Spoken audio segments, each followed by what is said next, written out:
there, learning community. It's Dr. Deanna, and in today's episode, I'm going to be giving you some ideas about how to work on syllables and syllabication with your early learner.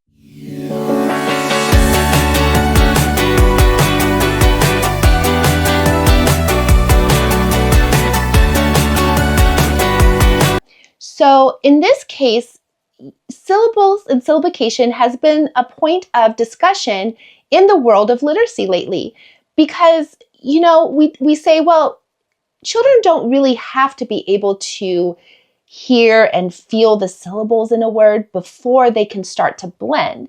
And that is actually true.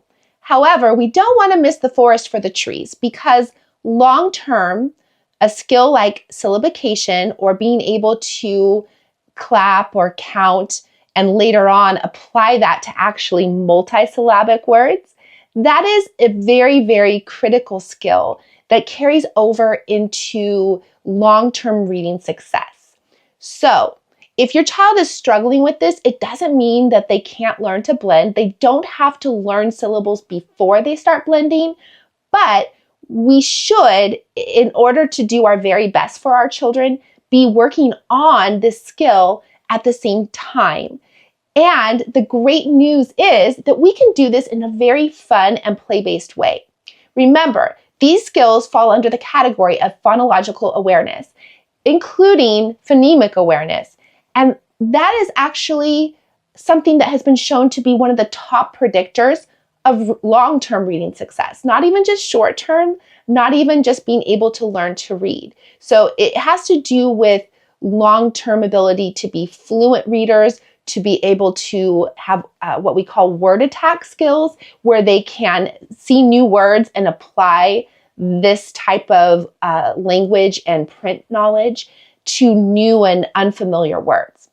That's why syllables are important. And if we start them when they are littles, clapping out syllables, shaking out syllables, we're getting them into that process of feeling the rhythm of language. That's not teaching them how to read. Again, it is giving them foundational skills that we know produce long-term benefits. So with that, a little disclaimer, we often do see a challenge in the dyslexic population with syllabication.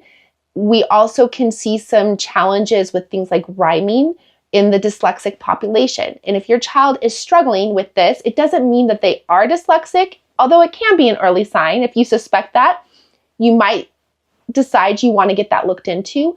But in any case, that's not to alarm you. It is to say that if your child is struggling, that doesn't mean that you can't still work on it 5 minutes in a fun, play-based way. All right, let's get going. So with syllables, when we start out with littles, one of the best things to do is to get them to feel their learning. So we might clap it, we might shake it, and one of the hardest, and this seems like contradictory to what we would think, but actually one of the hardest things for them to understand is that there are actually one-syllable words. They want to break everything up into parts. So you do want to make sure to include one-syllable words like bat and sat and dig. Oh, how many times did my chin drop? That's been, discussed. Is that really the best way to do it? Because that's not carrying over into like how they divide up syllables, but it's still getting them to feel the syllables and realize that there are parts in our word. And we used to say that one-syllable words were one-bite words. It's like a jelly bean.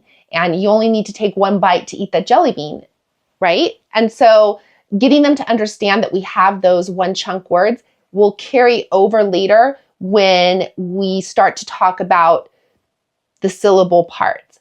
Also, if you've taught them something like every word needs a vowel, vowels are the glue, that is actually preparing them for syllables because every syllable has to have a vowel. Vowels are the glue in the syllables. So all of these word attack skills, syllabication, is really getting them ready to grow their reading to new and unfamiliar words as they go. Let's do one of the first very basic syllabication rules that we often teach littles. One of the first syllabication rules that we teach is called, and I'm going to give you the word pattern because it's based on word patterns. One of the first word patterns that we use when we divide syllables, actually like in a written form with littles, is the vowel, consonant, consonant, vowel. And just in case that was off screen, I'm going to put that right there. So it's a V, C, C, V. And when we have two consonants, that's where we divide the word. I call this the swoop and the split, and it's kind of fun. So if I have a word, rabbit, I see I have that double consonant in the middle. I'm going to find those vowels and underline them. Now, we're not worried about that we have these consonants here. We're looking for the pattern inside the word, okay? So I've underlined the vowels, and now I swoop them together, just like that, and I split between the consonants. And that is now what we would call a VCCV word, and we have the two syllables, rab-bit. That's how we divide rabbit. And we have also other words that don't even have twin consonants.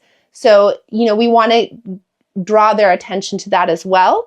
But that's why it's very important to start when they're little, to be hearing those syllables inside words, because we're going to get to skills like this, and that's going to definitely give them an advantage when they come across new words. Because now, maybe I don't know the word rabbit, and that seems like a bigger word than I'm used to, but, rab,